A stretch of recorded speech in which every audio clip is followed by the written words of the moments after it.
არ ვიცი რა მინდა.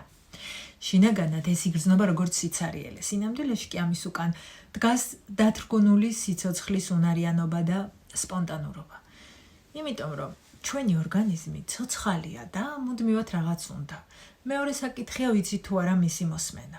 თუ თქვენს ცხოვრებაში ბევრი კონტროლი და მოთხოვნები იყო, თქვენი სურვილები იგნორირდებოდა ან უფასურდებოდა, თქვენ უბრალოდ გადაეჩვიეთ მოსმენას. გზა იმისკენ რომ გაიგოთ რა გინდათ თავად, არ არის იმიზნით რომ უცბად იპოვოთ გლობალური პასუხი. ის იწყება პატარა ნაბიჯებით.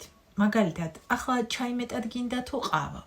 კომფორტულად ზიხარ თუ არა? კომფორტულად ხარ იმ სამოსში თუ არა, რაც გაცვია? გინდა თუ არა საუბრის გაგრძელება?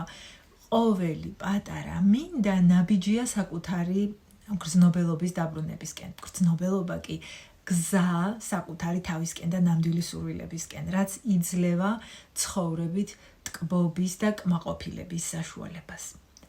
კონსულტაციისთვის მომწერე ბირაჯში.